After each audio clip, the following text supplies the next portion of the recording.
Jadi orang yang selamat itu tidak berdebat dan tidak bermajlis dengan ahlul bid'ah. Tidak berdebat dan tidak bermajlis dengan ahlul bid'ah. Tidak mendengarkan perkataan mereka. Tidak menyampaikan syubhat-syubhat mereka. Ini adalah jalannya para salafus saleh. Artinya tidak berdebat dan tidak bermajlis dengan ahlul bid'ah. Tidak mendengarkan perkataan mereka. Tidak menyampaikan syubhat-syubhat mereka.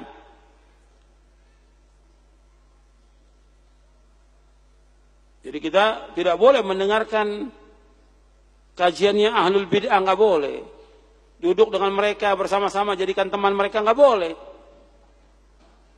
Siapa ahlul bid'ah? Yang pokok seperti yang awal tadi tentang firqah yang sesat seperti Syiah, Qadariyah, Murji'ah, Mu'tazilah dan yang lainnya. Yang pada awalnya, pada asalnya mereka ini adalah orang yang telah menyimpang dari jalan siratal mustaqim.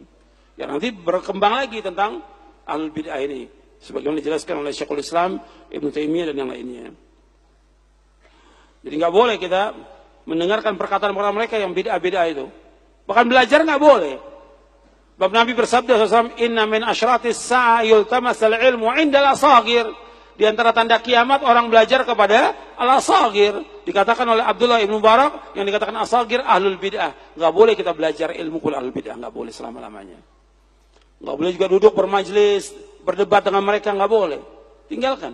Nanti khawatir masuk syubhat. Karena yang antum perhatikan bahwa hati manusia ini sangat lemah dan syubhat itu cepat masuknya. Bagaimana kata Imam Adz-Dzahabi, al-qulubu dha'ifah wa syubha khattafah. Al-qulubu dha'ifah, hati manusia itu lemah, wa syubha khattafah. Sedangkan syubhat itu cepat sekali menyambar hati manusia. Ya, banyak orang-orang yang duduk dengan ahlul bid'ah, ya jadi ahlul bid'ah. Jangan merasa, oh saya kuat, iman saya kuat. Insya Allah saya nggak ikut ahlul bid'ah. Lama-kelamaan apa? Jadi ahlul bid'ah, jadi tokohnya bahkan. Dan itu terjadi di masyarakat. Bukan dari zaman sekarang, dari zamannya Ibnu Abbas. Ada seorang muridnya Ibnu Abbas bernama Nafi al-Azruq. Nafi al-Azruq ini murid Ibnu Abbas. Ibnu Abbas lautan ilmu. Lautan ilmu, bahar. Dia habar sebagai ulama wa bahar, lautan ilmu Ibnu Abbas.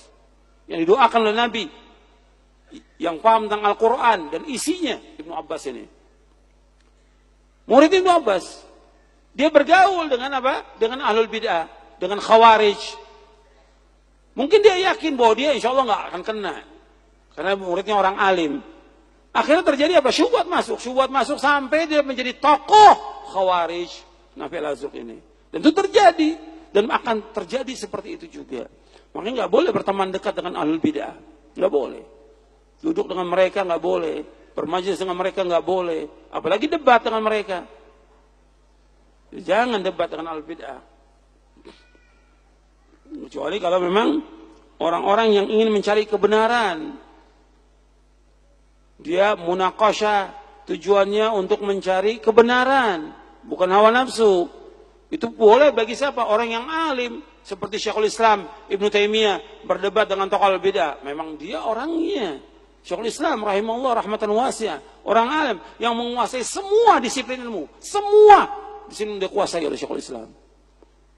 Kalau kita kan nggak menguasai. Cuma berapa ilmu aja baru dikuasai. Baca juga belum tamat. Sudah sok ngadepin ahlul bid'ah.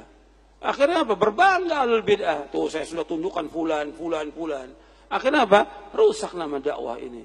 Dengan sebab debat dengan ahlul bid'ah. Yang penting bukan debat. Kita mendakwakan semua manusia ke jalan yang lurus. Ke jalan selamat. Itu yang paling penting dalam dakwah. Agar mereka mentauhidkan Allah. Nggak penting debat itu nggak penting. Tinggalkan. Udah. Dia mau ngomong caci maki, mau fitnah. Nggak ada masalah. Yang penting bagaimana kita mendakwakan dakwah yang hak kepada umat ini.